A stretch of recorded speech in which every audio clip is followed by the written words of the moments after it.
कक्षा 12वीं की स्टूडेंट फाइनली आपका अर्धवार्षिक परीक्षा का भौतिक शास्त्र का पेपर लेके आ चुके हैं। आप लोग बहुत सारे यहाँ पर कमेंट कर रहे थे कि अर्धवार्षिक परीक्षा 2025-26 का पेपर लाओ, तो फाइनली आपका पेपर आ चुका। और साथ ही इस वीडियो में हम आपका भौतिक शास्त्र यानी फिजिक्स का संपूर्ण उत्तर सहित पेपर कंप्लीट करने वाले हैं। तो आप लोग वीडियो को लाइक कर लीजिए और चैनल को सब्सक्राइब कर लीजिए। पूरा पेपर आपका यहाँ पर संपूर्ण उत्तर सहित कराया जाएगा, ठीक है। और साथ ही इस वीडियो को आपको अपने दोस्तों तक शेयर कर देना, जिससे वो भी अच्छे अंक ला सकें भौतिक शास्त्र के पेपर में, ठीक है। तो आप यहाँ पर देख लीजिए कक्षा 12वीं अर्धवार्षिक परीक्षा 2025-26 फिजिक्स भौतिक शास्त्र हिंदी इंग्लिश वर्जन दोनों में आपका पेपर रहने वाला है। मार्क्स 70 अंक रहेगा और आपके टोटल क्वेश्चन 20 रहने वाले हैं। टाइम आपका 3 घंटे रहेगा। साथ ही आपके निर्देश आते हैं सभी प्रश्न अनिवार्य है। प्रश्न क्रमांक 6 से 20 तक प्रत्येक प्रश्न में आंतरिक विकल्प दिए गए हैं। और फिर आपका दूसरा निर्देश आता है प्रश्न क्रमांक 1, 2 व 4 में प्रत्येक प्रश्न पर 6 अंक और प्रत्येक उप प्रश्न पर 1 अंक निर्धारित है। फिर आपका तीसरा निर्देश आता है प्रश्न क्रमांक 3 व 5 में प्रत्येक प्रश्न पर 5 अंक और प्रत्येक उप प्रश्न पर 1 अंक निर्धारित है। तो आपके यहाँ पर निर्देश आते हैं, तो आप निर्देश यहाँ पढ़ लीजिएगा, ठीक है। और साथ ही आप लोग वीडियो को लाइक कर लीजिए और चैनल को सब्सक्राइब कर लीजिए। तो चलिए जो आपका यहाँ भौतिक शास्त्र का पेपर है वो देख लेते हैं। पहले तो आपके आते हैं प्रत्येक प्रश्न में दिए गए विकल्प में सही विकल्प चुनकर लिखिए, जो कि आपके 6 नंबर के रहने वाले हैं। तो पहला था किसी तार का विशिष्ट प्रतिरोध निम्नलिखित में से किस कारक पर निर्भर करता है। तो आपका था तार का पदार्थ, बात तार का व्यास और तीसरा आता तार की लंबाई और चौथा आता तार का द्रव्यमान। तो इसका आंसर आपका हो जाएगा, ठीक है, आपका तार का पदार्थ, ये राइट आंसर रहेगा। फिर आपका यहाँ पर दूसरा आता एक प्रोटॉन पर न्यूनतम आवेश होता है। तो यहाँ पर एक प्रोटॉन पर होता है आपका 1.6 × 10⁻19 कूलम। तीसरा राइट आंसर हो जाएगा आपका। फिर आपका सी आता है सी धारिता के संधारित्र को Q आवेश देने पर उसमें संचित ऊर्जा होगी। तो इसका जो राइट आंसर रहेगा वो हो जाएगा आपका 1/2 Q² C आपका, ठीक है, दूसरा राइट आंसर रहेगा। फिर आपका यहाँ पर डी आता है, ठीक है, L लंबाई की एक पतली दंड चुंबक का चुंबकीय द्विध्रुव आघूर्ण M है। इसे एक अर्धवृत्ताकार चाप में मोड़ा जाता है। नया चुंबकीय द्विध्रुव आघूर्ण होगा। तो आपका इसका पहला ऑप्शन M दिया गया, दूसरा ऑप्शन M×2L दिया गया, तीसरा आपका M/L दिया गया है, चौथा आपका 2M/π दिया गया है। तो इसका जो आपका राइट आंसर रहेगा वो आपका 2M/π हो जाएगा। फिर आपका यहाँ पर ई आता है एक धातु की सतह पर जब, ठीक है, 6 eV ऊर्जा के फोटोन गिरते हैं तो प्रकाशिक इलेक्ट्रॉनों की अधिकतम गतिज ऊर्जा 4 eV है, तो निरोधी विभव होगा। तो आपका पहला ऑप्शन आता 2 वोल्ट, दूसरा आता 4 वोल्ट, तीसरा ऑप्शन आता 6 वोल्ट और चौथा ऑप्शन आता 10 वोल्ट। तो इसका राइट आंसर आपका हो जाएगा 4 वोल्ट, ठीक है, 4 वोल्ट आपका राइट आंसर रहेगा। फिर आपके यहाँ पर आता शुद्ध संधारित्र युक्त प्रत्यावर्ती परिपथ में प्रवाहित धारा एवं वोल्टता के मध्य कलांतर होता है, ठीक है। तो आपको कलांतर बताना कितने का होता है, यहाँ पर देख लीजिए। पहला ऑप्शन 0 दिया गया, दूसरा ऑप्शन आपका 1 दिया गया, तीसरा ऑप्शन π/2 दिया गया, चौथा ऑप्शन π/2 दिया गया है। तो इसका जो आपका आंसर रहने वाला वो आपका π/2 हो जाएगा, ठीक है। अब साथ ही यहाँ पे इंग्लिश मीडियम के स्टूडेंट भी देख लीजिए, ठीक है। तो यहाँ पे इंग्लिश मीडियम के स्टूडेंट भी देख सकते हैं। पहले का जो आपका राइट आंसर रहेगा वो आपका पहला रहेगा और बी वाली का आंसर आपका तीसरा रहने वाला है और जो सी वाली का आंसर है वो आपका यहाँ पर दूसरा हो जाएगा और डी वाली का जो आंसर रहेगा वो आपका चौथा रहने वाला था, ठीक है। और ई वाली का आंसर आपका यहाँ पर 4 वोल्ट और एफ वाली का आंसर आपका π/2, ठीक है। इस तरह से यहाँ पर इंग्लिश मीडियम की स्टूडेंट के लिए भी हमने बता दिया। आप चलिए प्रश्न 2 आता उचित शब्द के द्वारा रिक्त स्थानों की पूर्ति कर लिखी, जो कि आपके 6 नंबर के रहने वाले हैं। तो आपको यहाँ पर ध्यान से देखना है। विद्युत क्षेत्र की दिशा में चलने पर विभव डॉट होता है। तो यहाँ विद्युत क्षेत्र की दिशा में चलने पर विभव कम होता है, ठीक है। फिर आपका बी आता गतिशीलता का ऐसे ही मात्रक डॉट होता है। तो जो आपका यहाँ पर गतिशीलता का ऐसा ही मात्रक जो आपका होता है वो होता है, ठीक है। आप यहाँ पर देख लीजिए मीटर स्क्वायर प्रति वोल्ट × सेकंड। फिर आप यहाँ पर देख लीजिए परिवर्तनशील विद्युत क्षेत्र डॉट धारा उत्पन्न करता है। तो यहाँ परिवर्तनशील विद्युत क्षेत्र, ठीक है, विस्थापन धारा उत्पन्न करता है। तो इसका आंसर आपका यहाँ विस्थापन धारा उत्पन्न करता है, ठीक है। फिर डी आता जल के भीतर वायु का बुलबुला डॉट लेंस की भांति व्यवहार करता है। तो यहाँ पर जल के भीतर वायु का बुलबुला अवतल लेंस की भांति, ठीक है, अवतल लेंस की भांति व्यवहार करता है। फिर आपका ये आता अल्फा कण डॉट डॉट परमाणु का नाभिक होता है, तो यहाँ पर अल्फा कण हीलियम परमाणु का, ठीक है, हीलियम परमाणु का नाभिक होता है। फिर एफ आता हाइड्रोजन परमाणु की डॉट डॉट स्पेक्ट्रमी श्रेणी पूर्णतः पराबैंगनी भाग में है, तो यहाँ पर हाइड्रोजन परमाणु की लाइमन, ठीक है, इसका आंसर आपका यहाँ पर लाइमन ठीक है, स्पेक्ट्रमी श्रेणी पूर्णतः पराबैंगनी भाग में है। तो इस तरह से आपके यहाँ पर जो 6 नंबर के रिक्वेस्ट हैं वो कंप्लीट हो जाते हैं। साथ ही यहाँ पर इंग्लिश मीडियम के स्टूडेंट भी देख लीजिए। अब प्रश्न 3 आता सत्य अथवा असत्य लिखिए, जो कि 5 नंबर के रहने वाले। पहला ए आता प्रकाश विद्युत प्रभाव में उत्सर्जित इलेक्ट्रॉनों की संख्या आपतित विकिरण की तीव्रता पर निर्भर नहीं करती है, तो पहला आपका असत्य हो जाएगा। फिर आपका यहाँ पर बी आता इलेक्ट्रॉन वोल्ट आवेश का मात्रक है, तो आपका यह असत्य रहने वाला है। फिर आपका आता प्रत्येक गतिमान कण के साथ एक तरंग संबद्ध होती है, तो आपका यह सत्य रहेगा। फिर आपका चौथा डी आता परमाणु में इलेक्ट्रॉन की कक्षाएं क्वांटीकृत होती हैं, तो जो आपका डी रहने वाला है वो आपका सत्य हो जाएगा। फिर आपका ई आता हाइड्रोजन स्पेक्ट्रम में पाश्चयन श्रेणी और रक्त श्रेणी में आती है, तो आपका यह सत्य हो जाएगा। इस तरह से आपके सत्य सत्य हो जाते हैं। साथ ही यहाँ पर इंग्लिश मीडियम के स्टूडेंट भी यहाँ पर देख लीजिए, ठीक है, यहाँ पे इंग्लिश मीडियम के स्टूडेंट भी देख सकते हैं। अब चलिए आपका प्रश्न है, यहाँ पर हम 4 देख लेते हैं। तो प्रश्न आपका यहाँ पर 4 आता है स्तंभ आ को स्तंभ बा से मिलान कर सही जोड़ी बनाइए, ठीक है। आपकी सही जोड़ी आती हैं, स्तंभ आ बा में आपकी सही जोड़ी दी गई हैं, जो कि आपकी यहाँ पर रहने वाली 6 नंबर की हैं। पहली आपकी यहाँ पर दी गई है, ठीक है, स्नेल का नियम, तो इसको आपको प्रकाश का, ठीक है, जो आपका स्नेल का नियम है, तो इसको आपको प्रकाश का यानी जो आपकी अपवर्तन से मैच कर देना है, ठीक है। यानी पहली आपकी अपवर्तन से हो जाएगी ये वाली, जो बी आती है परावर्ती दूरदर्शक, तो इसको आपको मैच कर देना है जो आपकी परावर्ती दूरदर्शक है, ठीक है। तो स्टूडेंट जो आपकी परावर्ती दूरदर्शक है, तो इसको आपको कैश ग्रहण से मैच कर देना है, ठीक है, आपकी बी हो जाएगी। और जो आपकी आती है व्यतिकरण का द्वि स्लेट प्रयोग, तो सिंपली सा इसको आपको थॉमस यंग से मैच कर देना है। फिर आपकी आती प्रकाशिक तंतु, तो इसको आपको पूर्ण आंतरिक परावर्तन से मैच कर देना है। और जो आपकी आती समतल, ठीक है, तरंगाग्र, तो सिंपली सा इसको आपको अनंत पर प्रकाश स्रोत से मैच कर देना है।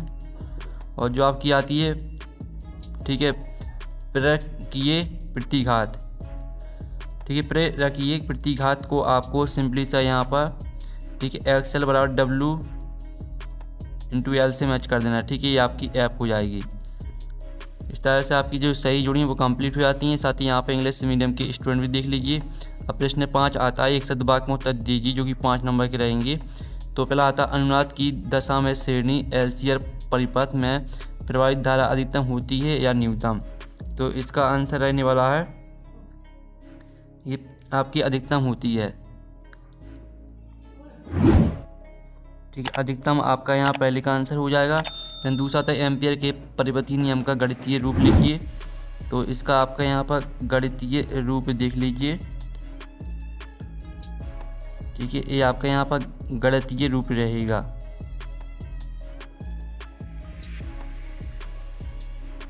और साथ ही आप लोग वीडियो को लाइक कर लीजिए और चैनल को सब्सक्राइब कर लीजिए, ठीक है, आपका गणितीय रूप हो जाएगा। और जो आपका था कि चुंबक के चुंबकीय आघूर्ण की दिशा क्या होती है, तो यहाँ पर किसी चुंबक के चुंबकीय जो आघूर्ण की दिशा होती है वो दक्षिण ध्रुव से उत्तर ध्रुव की होती है, ठीक है, दक्षिण ध्रुव से उत्तर ध्रुव की ओर, ठीक है। तो आप यहाँ पर अच्छे से याद कर लीजिए। फिर आपका डी आता है विद्युत चुंबकीय स्पेक्ट्रम में सबसे कम तरंग दैर्घ्य वाली तरंगें कौन सी हैं, तो इसका आंसर रहेंगे आपका यहाँ पर गामा, ठीक है, गामा तरंगें, गामा तरंगें आपका इसका राइट आंसर हो जाएगा।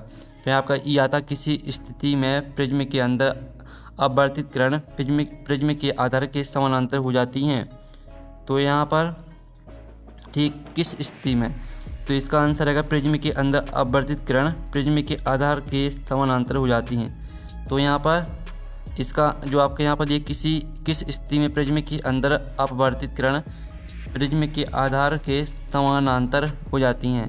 तो इसका आंसर अगर न्यूनतम विचलन की स्थिति में। ठीक है, आप यहाँ पर देख लीजिए न्यूनतम विचलन की स्थिति में। इस तरह से आपके एक शब्दवाक्य मतलब कंप्लीट हो जाते हैं। साथ ही यहाँ पर इंग्लिश मीडियम के स्टूडेंट भी देख लीजिए।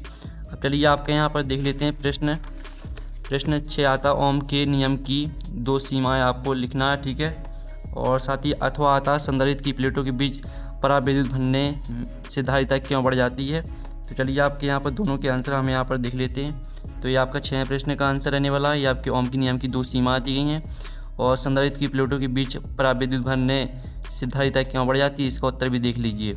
इनके स्क्रीनशॉट आपको लेते चलना। फिर आपका आता मूल आवेश किसे कहते हैं, इसका मान कितना होता है, अथवा आता किरचॉफ का वोल्टा का नियम लिखिए। तो पहले तो आप यहाँ पर देख लीजिए वह न्यूनतम आवेश जो प्रकृति में स्वतंत्र रूप से पाया जाता है मूल आवेश कहलाता है। यह इलेक्ट्रॉन या प्रोटॉन पर उपस्थित आवेश के बराबर होता है, इसका मान देख लीजिए। और किरचॉफ का वोल्टता का नियम देख लीजिए। ठीक है, फिर आपके यहाँ पर आता चुंबकत्व के लिए गॉस के नियम का कथन एवं गणितीय रूप लिखिए। और अथवा आता 100 हेनरी प्रेरकत्व की कुंडली में 4 एम्पियर धारा प्रवाहित करने पर कितनी ऊर्जा संचित होगी। तो आप यहाँ पर देख लीजिए आपका 8वें क्वेश्चन का आंसर रहने वाला है। ठीक है, और साथ ही आपका 8वें के अथवा का आंसर रहेगा। तो आपको यहाँ पर स्क्रीनशॉट लेते चलना है। ठीक है, दोनों के आंसर आप एक साथ देख लीजिए। फिर आपका यहाँ पर 9वां प्रश्न आता है। तो 9वां प्रश्न आप यहाँ पर देख लीजिए। एक संधारित्र दिष्ट धारा को रोकता है जबकि उच्च आवृत्ति की प्रत्यावर्ती धारा को गुजारता है, क्यों। ठीक है, अथवा आता प्रत्यावर्ती धारा और दिष्ट धारा में 2 अंतर आपको लिखना है। तो पहले तो आप यहाँ पर देख लीजिए आपका 9वें प्रश्न का आंसर रहने वाला है। ठीक है, और ये आपका 9वें के अथवा का आंसर रहेगा। आपका प्रत्यावर्ती धारा और दिष्ट धारा में अंतर दिया गया है। ठीक है, आप यहाँ पर थे यह समय के साथ अपनी दिशा और मान बदलती है, यह समय के साथ स्थिर दिशा और मान बना रखती है। ठीक है, दोनों में अंतर आपके यहाँ पर दिए गए हैं, तो आप यहाँ पढ़ लीजिएगा। फिर आपके यहाँ पर आता है एक रेडियो 7.5 MHz से 12 MHz बैंड के किसी स्टेशन से, ठीक है, संशोधित हो सकता है, संगत तरंग दैर्घ्य बैंड क्या होगा। अथवा आप वाला प्रश्न भी देख लीजिए। तो चलिए आपका ये 10वें क्वेश्चन का आंसर रहने वाला है। ये आपका 10वें क्वेश्चन का आंसर और ये आपका 10वीं के अथवाली का आंसर। ठीक है, तो इनके स्क्रीनशॉट ले लीजिए। फिर आपके यहाँ पर देख लेते हैं 11वां क्वेश्चन। तो आपके यहाँ पर 11वां प्रश्न आता है प्रकाश विद्युत प्रवाह क्या होता है, आइंस्टीन का प्रकाश विद्युत समीकरण लिखिए। अथवा आता डी ब्रोगली तरंग क्या है, डी ब्रोगली तरंग समीकरण लिखिए। तो चलिए आपके 11वें प्रश्न का उत्तर हम यहाँ पर देख लेते हैं। तो ये आपका प्रकाश विद्युत प्रवाह दिया गया और आइंस्टीन का प्रकाश विद्युत समीकरण दोनों देख लीजिए। और अथवा का आंसर देख लीजिए डी ब्रोगली तरंग क्या है और डी ब्रोगली तरंग समीकरण आपको लिखना था। तो ये रहा पूरा आंसर। ठीक है, तो आप स्क्रीनशॉट ले चलिए। फिर आपका आता बुर का इलेक्ट्रॉन की कक्षा संबंधी क्वांटम प्रतिबंध लिखिए। अथवा आता परमाणु की थॉमसन मॉडल की 2 कमियां लिखिए। तो चलिए आपका हम 12वें प्रश्न का आंसर देख लेते हैं। तो ये आपका 12वें प्रश्न का आंसर रहने वाला है और ये आपका 12वें के अथवा का आंसर रहेगा। ठीक है, परमाणु के थॉमसन मॉडल की 2 कमियाँ। ठीक है, दोनों कमियों को आपको पूरा याद कर लेना है। फिर आपका यहाँ पर 13वां प्रश्न आता संधारित्र किसे कहते हैं, समांतर प्लेट संधारित्र धारिता का व्यंजक ज्ञात कीजिए। अथवा आता एक बिंदु आवेश के कारण किसी बिंदु पर विभव का व्यंजक ज्ञात कीजिए। तो पहले तो आप यहाँ पर 13वें प्रश्न का आंसर देख लीजिए, संधारित्र की परिभाषा देख लीजिए। ठीक है, पूरा उत्तर आप यहाँ पर देख सकते हैं। फिर आप अथवा वाले का उत्तर देख लीजिए। ठीक है, फिर आपके यहाँ पर आता है 14वां प्रश्न। तो 14वां प्रश्न आप यहाँ पढ़ लीजिएगा और साथ ही अथवा वाला प्रश्न भी पढ़ लीजिए। चलिए हम आपको इनकी डायरेक्ट आंसर दिखा देते हैं। तो ये रहा आपका 14वें प्रश्न का उत्तर। ठीक है, इसका आप पूरा स्क्रीनशॉट ले लीजिएगा और ये आपका यहाँ पर 14वें का अथवा का उत्तर दिया गया है। ठीक है, आप यहाँ पर देख लीजिए अथवा लिखा है तो यहाँ से कोई परी ना लिखा, तो यहाँ से आपका आंसर स्टार्ट होता है। ठीक है, ये पूरा उत्तर रहेगा अथवा वाले का। फिर आपका यहाँ 15वां आता है। ठीक है, परस्पर संपर्क में रखे 2 पतले लेंसों के संयोग की फोकस दूरी का सूत्र स्थापित कीजिए। अथवा आता है कला संबंध स्रोत क्या है, प्रकाश स्रोतों के कला संबंध होने के लिए 2 शर्तें लिखिए। तो चलिए आपका 15वें प्रश्न का उत्तर देख लीजिए। ये आपका 15वें प्रश्न का उत्तर रहेगा और ये आपका यहाँ 15वें के अथवा का उत्तर रहने वाला है। ठीक है, कला संबंध स्रोत देख लीजिए पूरी परिभाषा और कला संबंध होने के लिए 2 शर्तें देख लीजिए। ठीक है, फिर आपका यहाँ पर आता है प्रकाश विद्युत प्रवाह क्या है। प्रकाश विद्युत प्रवाह की विशेषताएं आपको लिखना है, ठीक है।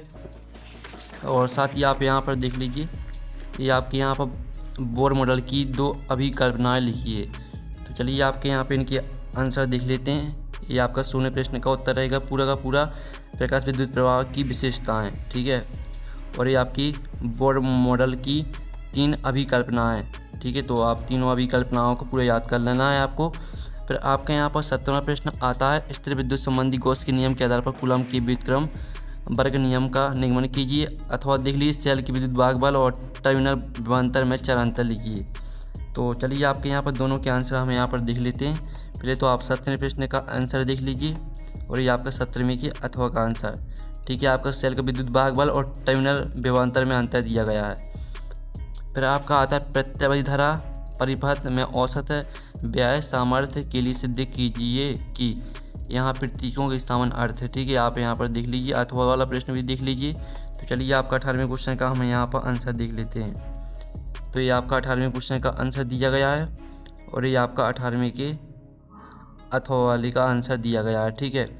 फिर आपका 19वां प्रश्न आता है, प्रिज्म के पदार्थ के अपवर्तनांक का व्यंजक ज्ञात कीजिए। और 19वें का अथवा देख लीजिए। तो आप यहाँ पर देख लीजिए, आपका 19वें प्रश्न का आंसर दिया गया है ये वाला, और ये आपको 19वें के अथवा का आंसर दिया गया है। फिर आपका 20वां प्रश्न आता है, पतले लेंस के लिए लेंस निर्माता सूत्र की स्थापना कीजिए और प्रकाश के व्यतिकरण और विवर्तन में चरांतर लिखिए। तो हम यहाँ पर देख लेते हैं, ये आपका 20वें प्रश्न का उत्तर रहने वाला है, ठीक है। और ये आपका 20वें के अथवा का उत्तर रहेगा, प्रकाश के व्यतिकरण और विवर्तन में अंतर। इस तरह से आपका जो यहाँ पर फिजिक्स का पेपर वो कंप्लीट हो जाता है। आप लोग वीडियो को लाइक कर लीजिए, चैनल को सब्सक्राइब कर लीजिए। साथ ही इसका PDF आपको मिल जाएगा टेलीग्राम में, ठीक है। और टेलीग्राम ग्रुप की लिंक वीडियो के डिस्क्रिप्शन में दी गई है, तो आप ज्वाइन कर लीजिए, आपको वहाँ PDF मिल जाएगा। तो हम नेक्स्ट वीडियो में मिलते हैं। Thanks for watching.